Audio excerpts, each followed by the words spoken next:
What Bill O'Reilly said there is a lot of what I heard from just, people I talked to over the weekend, had the kids out and about in the neighborhood, and heard from you on Friday morning. And that is, even if you're not a fan of Joe Biden, you felt sorry for the guy as just a human being. And that's why what you've heard over the last couple of days is these reports that Joe Biden really functions best from 10 a.m. to 4 p.m. Well, this is not a part-time job at Walmart. Okay, like you're being asked to be president of the United States. It's not like, hey, sure, yeah, I'll be a greeter, but, my best hours are really 10 to 4. Okay, after that, I'm a little shaky. You're the president of the United States. Come on. Come on, man. You got to be kidding me. So I don't know if we're ever going to have another debate this election cycle. But if we do, it's going to have to be the early bird special debate. Like 5 o'clock Eastern. Or they do it. Here's what they should do. Do it on the West Coast. Air it at 5 o'clock West Coast time. Send Joe out there for a week. Let his body adjust to the new time on the West Coast. And then you're still settled in for what? 8 o'clock Eastern. So that may be how this thing has to go. I mean, no one will say that's why they're doing it that way. But you put it on the West Coast at 5 o'clock. You send Joe out a week early so his body adjusts to the time change. And then you're still in prime time on the East Coast and Central time. That's how this should go. Now, what's the other problem, though, that they've got? And this was fascinating. This was from James Carville over the weekend. James Carville, longtime legendary Democratic strategist. Ran Clinton's campaign very successfully. Kind of an old school Democrat in the sense that he's not a coastal elite. He's got that Cajun accent. He's from, middle America, so to speak. And he's done a great job during his career helping Democrats win campaigns. Well, the party's left him. And he's the only guy who's still like, we're too woke. We got a problem here. And he went viral over the weekend for saying this about his own party and how the messaging right now is, in his words, to NPR. Take a listen. When you start speaking in a language that people don't speak, they resent that. And if you start speaking like NPR, you're going to lose votes. So one of the reasons we're kicking NPR's ass. One of the many reasons. I'm just going to throw that out there, too. Tell people, there's one term that I just don't like the term communities of color. I don't know what the hell it means. So I live in New Orleans. So they got 3 guys on the street corner. I said, hey, fellas, how are things in the community of color today? This is the son of a bitch talking about. Seriously, I've bastard out of here.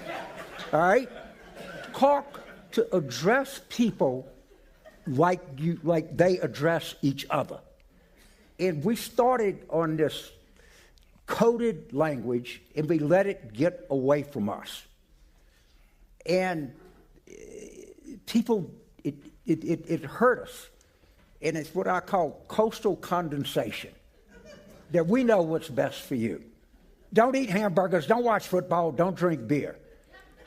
Guess where our young male number is going? In the toilet. All right? Because Democratic messaging, I'm sorry, is too feminine. It just is. That's James Carville, legendary Democratic strategist.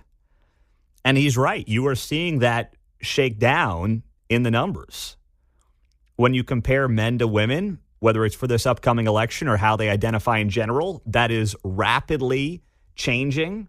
And James Carville's the only guy with, at least prominent guy, with a lot of common sense on his side, saying what needs to be said. You can't sound like NPR. He's right. What is a community of color? Imagine going on the street corner, roll out to the east side of Kansas City. Hey, fellas, how's the community of color doing today? What? Excuse me? Come again? The what? The community of color? Yeah. Now they had to deal about black jobs, too. Yes, right? So, yes, sure. Same thing from Thursday night. Like, what does any of that mean? It's just, it sounds like NPR. And NPR is not the real world. There's a subset of the population that lives in NPR world, but it's probably at its, I don't know, apex, maybe it's 15%. I mean, most people are not in that world. If you think about Democratic messaging, listen to NPR. Read what comes out of there, all right? And you can see it. And I'm sorry, there are too many preachy females in Democratic campaign culture, all right? And we come across to people as judgmental. And that's not good at all. You can come across as understanding. And if the proof is not in the pudding, look at the male number of people that identify as Democrats. That's James Carville, one of the all-time great Democratic strategists, saying that in Aspen, Colorado over the weekend, which tells you all you need to know about where things currently stand in large part. And everything he said there is basically spot on. I can't disagree with him on anything. He's right. He's sounding the alarm. By the way, it's not like Trump is still a vulnerable candidate. He did some very good things during his time in the White House, but he is still a very vulnerable candidate. But you know what? They're doing such a bad job on their side. That's how Trump ends up potentially winning this thing.